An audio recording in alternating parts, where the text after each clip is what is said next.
I say this all the time, if Big L and Pun and all them, Biggie and everybody were alive, I actually think the bar would be still so high that these artists that are saying all this nonsense, they wouldn't even be able to get in now. Jay, Eminem, same thing. If you ever cross them, they're gonna sneak up out of nowhere and destroy you.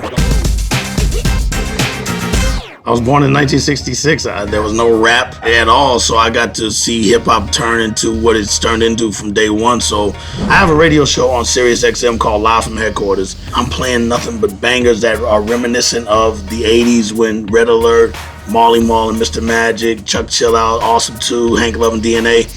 It's the same style of what they were doing just in 2016. And there's so many records that come my way that are available right now on iTunes or whatever. New York radio now is only, if you're not relevant, you're not getting played. We don't even do mix shows dedicated to your era or nothing, but you call yourself the home of hip hop. You're not the home of hip hop if you don't dedicate the pioneers somewhere in that mix. That's what I like about Flex. Flex plays all the stuff that may be a little out there or whatever, but there's times where it's like I'll get calls from the homies and stuff going, yo, turn on Hot 97, Flex is going in right now. And it's like, word. The problem is a lot of our icons in New York want to be so relevant to the young kids that they're doing the styles that they do, but they're not even doing a good version of it. Like, I can do a trap record, I can do one just with my eyes closed, but if you're gonna do one, do a banging one. They're doing horrible ones, and it's like, yo, you think that's nice? And then who's approving the record? The audience that's buying the most music are usually youngsters, but people fail to realize adults still buy music too. And I don't really want to hear kiddie rap, right, because that's for the younger kids, but I still make sure that I know it. I want to know who every young artist is because they're in my culture, so I need to see what they're doing. I like Future. I bang Future's music. I like it, but I don't want to do that style. I'm not going to do that style because I don't need to. Yeah. My market wants boom, bap, sure, original rap, with Desiigner. I did a remix of Timmy Turner.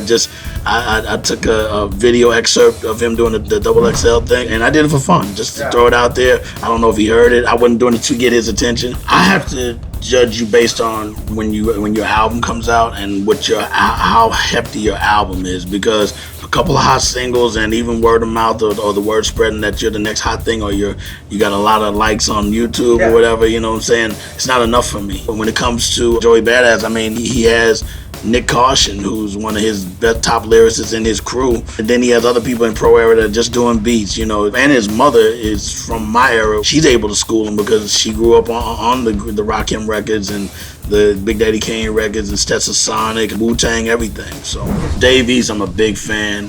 He's lyrical. He keeps it hood. He sounds like New York. And he does records that have a trap sound or bounce style or something that sounds like it's from another region of the world. Young M.A., my former manager Gary Bond actually brought her to me. I like her growth, and I've seen her grow prior to where she is now. So that's why I'm so happy that the Ooh record popped off for her, because now it's like the biggest record out right now. And every time I see G, I tell Gary, like, yo man, you were right. I have an independent label called Year Round Records, which is dedicated to just keeping my street music intact.